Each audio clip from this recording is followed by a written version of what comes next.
ساتوی پسرو وینو دا د شهیدانو کور دا د باتورانو کور دا د باتورانو کور دا د باتورانو کور دا د باتورانو کور ساتوی پسرو وینو دا د شهیدانو کور دا د باتورانو کور دا د باتورانو کور دا د باتورانو کور دا د باتورانو کور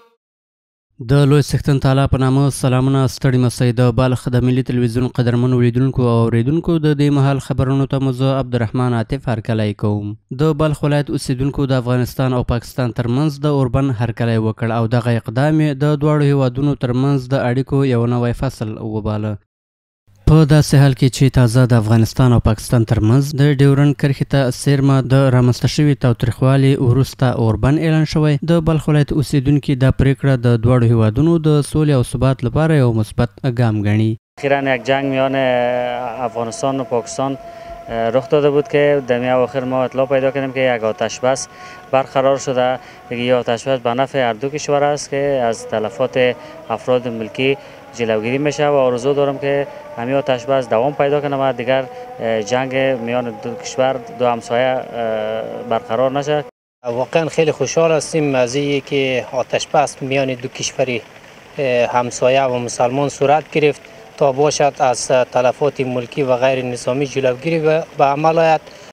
دوی وایي له اوږدو کلونو راهیسې جګړو خلک ستړي کړي او وخت را رسېدلی څو د یوې هوکړې له مخې دغې ستونزې ته د حل لاره وموندل شي.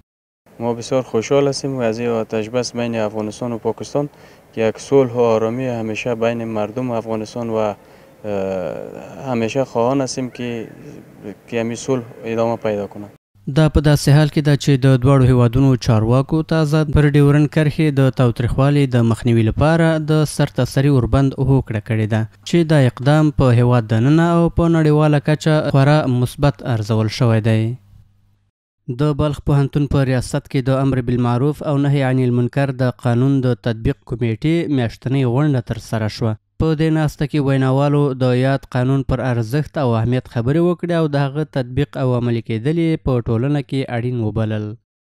په بلخ پوهنتون کې د امر بالمعروف او نهي عن المنکر د قانون د پلي کولو کمیټې میاشتنۍ غونډه جوړه شوه. دا غونډه د بلخ پوهنتون د دعوت او ارشاد امیر لخوا د قرآن کریم د څو مبارکو آیاتونو په تلاوت پیل شوه چې وروسته د یاد پوهنتون رئیس شیخ محمد سعید هاشمي حاضرینو ته د ښه راغلاست ویلو ترڅنګ یې په ښوونیز چاپیریال کې د امر بالمعروف او نهي عن المنکر د قانون د هر اړخیزه تطبیق پر اهمیت ټینګار وکړ. ورته مهال د بلخ پوهنتون مالیه او اداري مرستیال مولوي بخت محمد مومنیار هم وینا وکړه او د علي قدر امیر المؤمنین حفظ الله د ارزښتناکو فرمانونو تطبیق یو مهم او بنسټیز امر وباله. نوموړي څرګنده کړه چې د پوهنتون ټول منصوبین مکلف دي څو دغه قوانین په خپل چلند او کړنو کې پلي کړي. د مسؤلینو له ویناو وروسته د کمیټې غړو د ټاکل شوي اجنډا پر بنسټ بحثونه او نظریات وړاندې کړل او په بیلابیلو برخو کې اړینې پریکړې وکړې چې یاده غونډه د پوهنتون د کارکوونکو چارو د امیر لخوا په دعا سره